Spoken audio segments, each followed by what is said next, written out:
Hello? So, ayan, dahil nga nagpunta tayo doon, may sinadya tayo at naambon.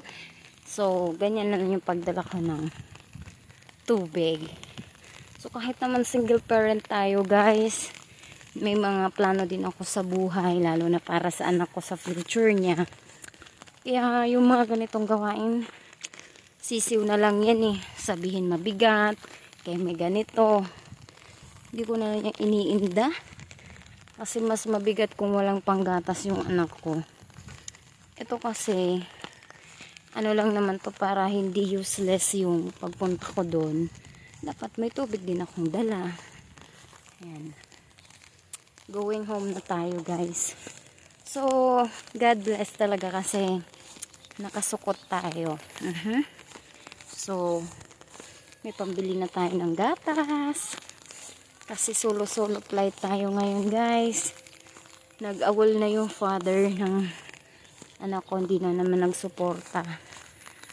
Kaya yan. Kung ano na lang yung plano ni Lord para sa amin, anak ko. Then go.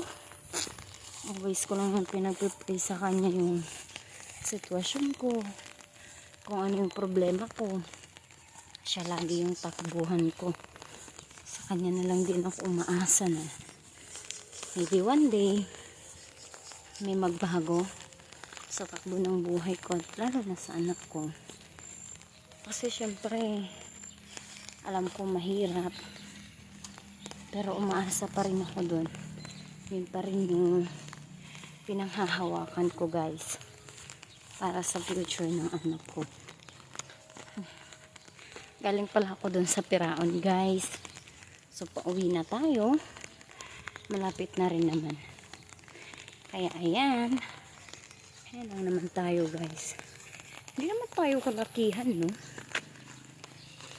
Tamang trabaho lang.